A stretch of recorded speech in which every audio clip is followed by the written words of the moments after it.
जो निकाह करने की माली ताकत नहीं रखता हो उसको क्या करना चाहिए?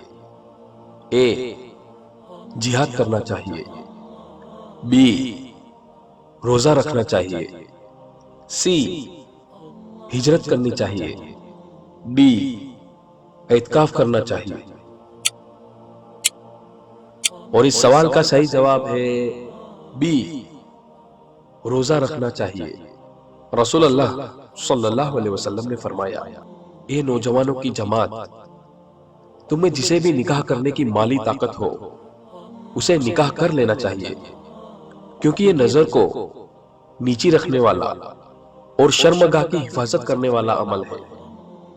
और जो निकाह की ताकत ना रखता हो उसे चाहिए कि रोजा रखे, क्योंकि रोजा उसकी नफसानी ख्वाहिशात को तोड़ देगा। सही बुखारी।